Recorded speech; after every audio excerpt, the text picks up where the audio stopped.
Everyone thought this Diddy situation was just about him, but now Beyonce and Jay-Z's names are floating around, and not in a good way.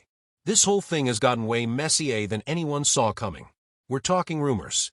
Leaked recordings by federal investigators, like something straight out of a crime movie. Tonight, the brave Diddy insiders finally able to tell all. Well, the things that I experienced with him were monster-like. That stuff almost destroyed my life. When Diddy's case picked up speed, it wasn't just about his actions anymore. Testimony started dropping secret tapes. Leaked court documents spilled out, exposing more than just one man behind the scenes. Prosecutors are reportedly getting ready to drag in some big names. People close to Diddy, people who know too much or were there for too much, and Jay-Z and Beyonce, their names are getting whispered the loudest. I have 3 victims right now who are willing to give testimony about not only what Mr. Carter has done to them, but his wife as well. They're a nasty little couple. They do nasty things. What do you think happened with Kim? Keeping people against their will. Putting people on planes while they're unconscious, just like Aaliyah got on that plane. The day will come when we will name names other than Sean Combs, and there's a lot of names. It's a long list already. And of course, I already know who some of these individuals are, but because of the nature of this case, we're going to make damn sure that we're right before we do that. But the names that we're going to name, assuming that our investigators confirm and corroborate what we've been told, are names that will show. Aaliyah, that name keeps coming up again and again, and for good reason. What's the problem with Rock Nation and Jay-Z now? Or what's They're murderers and they're elaborate setup kings. I ain't simple like his wife, and neither was Aaliyah.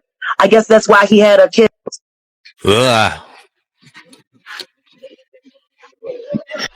You killed that young woman. Who the fuck else would have known better how to have someone posing as Dame Dash's personal assistant call Aaliyah so strategically and tell her she needed to rush to the hospital in Miami because Dame was on his deathbed. Dame wasn't nowhere near Miami, and he ain't had no assistant call Aaliyah. Who the fuck else would have known that other than his closest ally, his best fucking friend, the nigga that was fucking her before him? Wow. Prove me wrong, sue me or kill me. These motherfuckers been killing people for years. Not long after that, Diddy and Jay-Z been running around acting like they run LA. Her death still hurts. She was only 22 when that plane crashed after a music video shoot in the Bahamas. People mourned and moved on, but questions never stopped. Why did the plane go down just after takeoff? Was she drugged before she got on? Was something being covered up? There's a horrific amount of allegations surrounding her death, and you know what they say about those. They're only chatter until someone brings up proof. Aaliyah was sitting in a taxi as her team and the flight crew argued nearby about whether or not to take off, and she complained of having a headache. Now, reportedly, a baggage handler nearby said that someone from her entourage gave her a pill. She took the pill, and that right after she fell into a very deep sleep. So deep, in fact, that she was carried onto the airplane still asleep and may not have even been aware that she was on the airplane. Now, we should say we don't know what that pill was. It could have been aspirin. Maybe she was just very tired from a long video shoot. And the baggage handler did say that she took it willingly. But it does reveal some new information about those final moments. After the crash, investigators determined the small plane was carrying about 700 pounds over its limit. And this is important. The center of gravity was too far back in the aircraft. The pilot did not want to make this trip, and he reportedly argued with Aaliyah's team because he thought that it was unsafe. So he did make those calculations, and he did decide that it was unsafe. However, after protracted negotiation, they went through with that flight. Now, we did also learn some new things about this pilot. According to autopsy results, he had both alcohol and cocaine in his system. The pilot did. Whoa. He was not the authorized pilot for that. And this was all corroborated by Jaguar right as the truth later, with additional details on exactly who was involved in Aaliyah's alleged. That takes me to when you speak on Aaliyah. People really was honed in when you spoke on Dame Dash, Aaliyah, and you're speaking on something where you're saying, I wish that situation would be investigated further. No, to be investigated. Period. Period. It was never investigated. Hype was never questioned. Lenny Kravitz made a statement, and it was never publicized. She was unconscious. She didn't choose to get on that plane. There were phone calls made. There are witnesses who signed NDAs. Why would you need to sign a non-disclosure agreement about a plane crash and what happened leading up to it? Please, someone answer that. Do you feel like Why the fuck would you need to sign? A nigga don't ask about a plane crash if it was accidental. Do you feel like... Riddle me that. Riddle me that.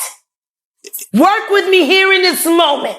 And I'm going to ask you. A plane crash should be accidental. Should be. Why would any testimony about what happened leading up to it need to be covered under a non-disclosure agreement if there wasn't foul play? There are people who did short sales on their stocks right after that, made a lot of fucking money, including Sean Carter. Now I'm going to ask you, why would non-disclosure agreements need to be signed for an accident?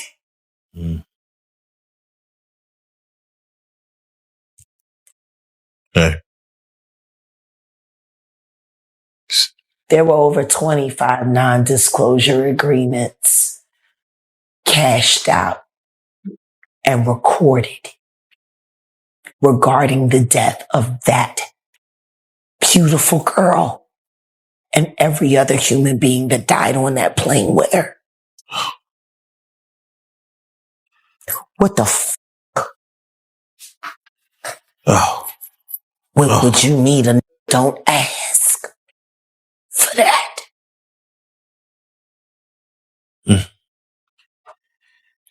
And Diddy had Hype Williams the balls. Belly was a money pit.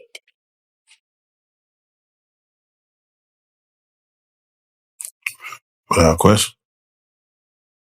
And Jay-Z got 10 free videos out of Williams.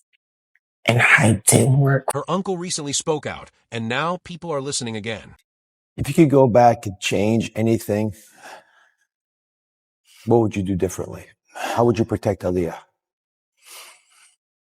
Oh, God. That's a good, ugly question, because there's so many things and so many nights that I've stayed awake wondering if I had made a plan different, or if I had been there to the video shoot myself. Aaliyah was a star early on. She was just a kid when she hit the stage and only 14 when she dropped her first album. Kelly helped launch her career, but things quickly got dark. He was accused of getting her a fake ID so he could marry her. She was 15, he was 27. Her parents shut it down fast, but the damage was done. What is the deal with you and R. Kelly? Are you all married or not? No, I'm not married. Robert's doing his thing, I'm doing my thing. He's a great producer, great artist who I do admire, and there's nothing there. When he did the record with Jay, that's why I was that was almost like one of the things where I was just like, he's out of here, Jake. I just let it go because I couldn't believe he did a project with her, with R. Kelly, knowing that he had my girl. What are prosecutors saying that he did to Aaliyah?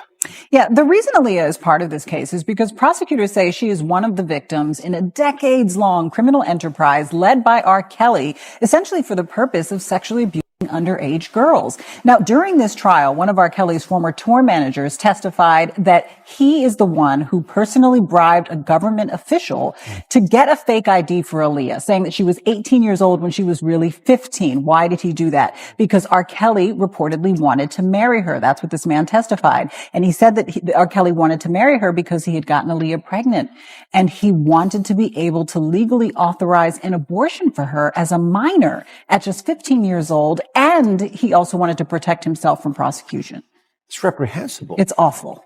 I understood the getting married part. I didn't realize there was a potential baby. Still, Aaliyah kept rising. She was successful, respected, and loved, but then came that crash. And while everyone focused on the pilot and the overloaded plane, someone came forward years later and said Aaliyah was given a pill before the flight. She never even walked onto that plane. She had to be carried. What have you uncovered about that allegation? Yeah, the new book, Baby Girl, reveals some new details about the final moments before that tragic accident. And according to the author, Aaliyah was sitting in a taxi as her team and the flight crew argued nearby about whether or not to take off, and she complained of having a headache. Now, reportedly, a baggage handler nearby said that someone from her entourage gave her a pill. She took the pill, and that right after, she fell into a very deep sleep. So deep, in fact, that she was carried onto the airplane still asleep and may not have even been aware that she was on the... Investigators later discovered the small plane was about 700 pounds over its limit. Not only that, the weight was too far back, throwing off the plane's balance. Basically, it wasn't safe to fly. And here's what's even more troubling. The pilot knew it was unsafe. According to a book on the crash, the pilot actually tried to back out. He argued with Aaliyah's team, telling them it was dangerous, but after a long back and forth, he gave in. The pilot must have been doing some of these calculations. Why would he risk his own life? And what do we know about him? Yeah, according to the book, the pilot did not want to make this trip. And he reportedly argued with Aaliyah's team because he thought that it was unsafe. So he did make those calculations and he did decide that it was unsafe. However, after protracted negotiation, they went through with that flight. Now, we did also learn some new things about this pilot. According to autopsy results, he had both alcohol and cocaine in his system. The pilot did. Whoa. He was not the authorized pilot for that plane. And he had just joined that company a few days prior to that flight. So he was very new. Then came another blow. The autopsy showed the pilot had alcohol in his system. On top of that, he wasn't even certified to fly that specific plane. He had just joined the company days before the flight. It's a lot of red flags all piling up. 2 decades later, Aaliyah's family and fans are still mourning. Barry Hankerson, her uncle and founder of Blackground Records, opened up in an exclusive interview. He launched the label when no one else would give Aaliyah a shot. She was just a kid, and people didn't want to take the risk. What is it that made your niece, Aaliyah, such a superstar, a 1 in a million find? Oh my God, that is so difficult to answer. She had, from a little girl, she had a way that she just did things slightly different. She would view a movie slightly different. She would dress slightly different. And it was just her peers and her friends and her family were just always in awe of whatever she did. She would just come out and start singing one of her favorite songs, My Funny Valentine. And in fact, she did that on a show called Star Search. Yep. And she just was so special. We knew how special she was until she started talking about singing. I don't think any of us knew where she was headed until she actually started singing all the time and wanting to perform. And because of my profession, you know, it just happened to be, hey, why don't we see what we can do? About a year and a half ago, you had a stroke. Yes. Could have been devastating. It's pretty scary. Mm-hmm. How did that brush with death impact how you now view the passing of Aaliyah? Oh. Well, it kind of made me feel closer to her, to be honest with you, because when I had the stroke, it was so out of the blue and so sudden. For about an hour, I didn't know where I was. Mm-hmm. I was in some dark place, but I could feel the presence of other people. Mm-hmm. And I believed the other person was my mom. And she spoke to me and told me to get out of here and go back. And I said, Mom, is that you? I can't see you. And she said, you're not supposed to. You see me when you come back. And then I looked up and I began to gather myself and realize something happened to me, but I didn't know what it was. So you had a near-death experience. How did that color what you think Aaliyah went through as that plane was crashing a minute after takeoff. Mm-hmm. Oh God. Believe it or not, I was thinking about her music. I was thinking about, because I worked on it every day, very obsessively. So I felt like she was with my mom. So does it make you more comfortable that Aaliyah might be there with your mom, or did you feel worse that she had to go through this as well 20 years ago? No, I'm sure Aaliyah and my mom are in the same place. Yeah. After that experience, it's no question in my mind.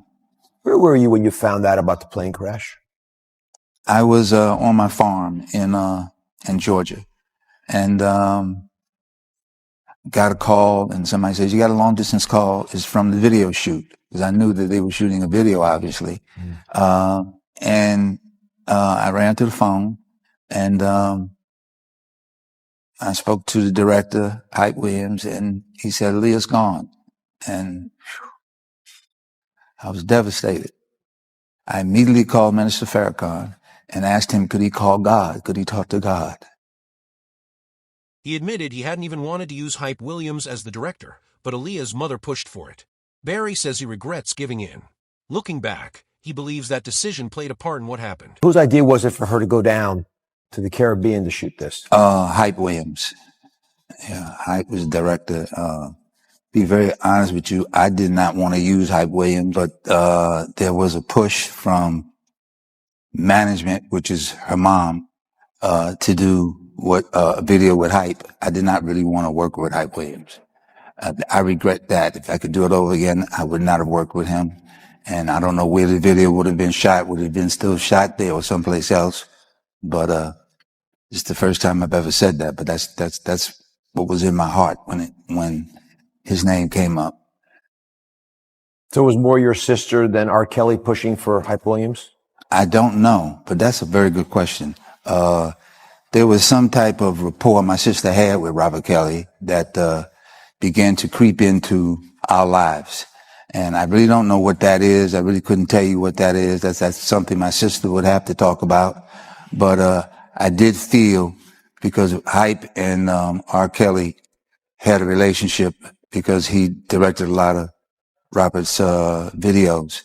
So the fact that you just said that is very amazing, because it was a push to use Hype more than there was a push to use anybody else.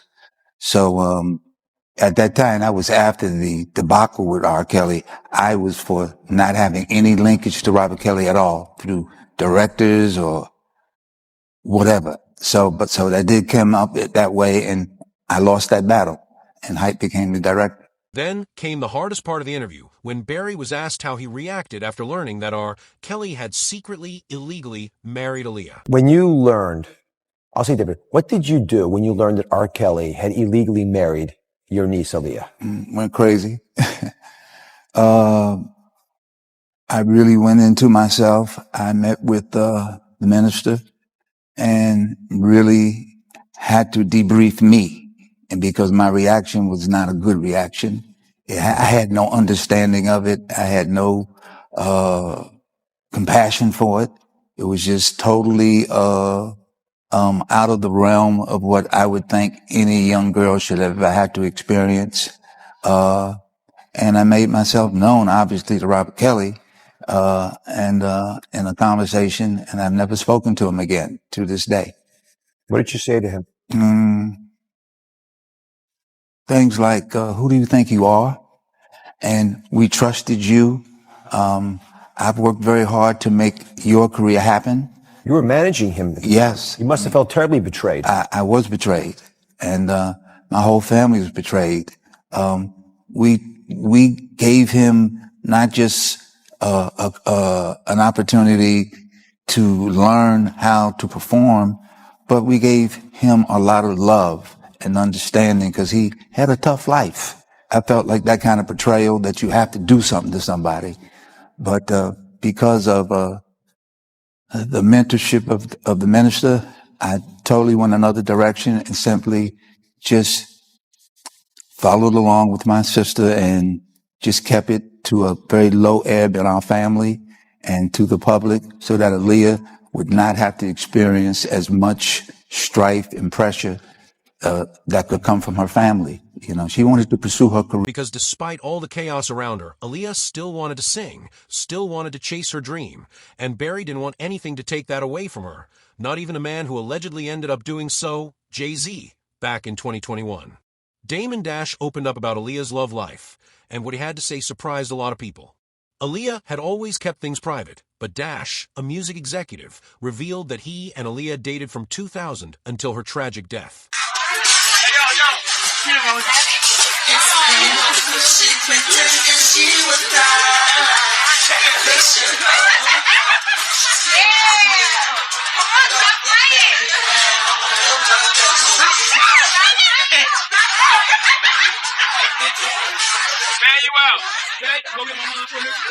They were even talking about getting married, but one of the biggest surprises, Dash said Aaliyah had a thing with Jay-Z before him. According to Dash, Jay-Z tried very hard to win her over. This is after Jay tried to talk to Aaliyah, but she chose you over him. You know the timeline, bro. We did the project when she died, which was even more disrespectful to me. And I'm not getting over that. But it's not fighting. It's just, yo, go over there, I go over here. That's what it is. But it doesn't mean hate on me and my money up, but apparently it did. In fact, just weeks before Aaliyah's fatal plane crash, she was seen hanging out at the house Jay-Z and Dash once shared. Many people have theorized Jay had Aaliyah killed because she never chose him despite him being so into her.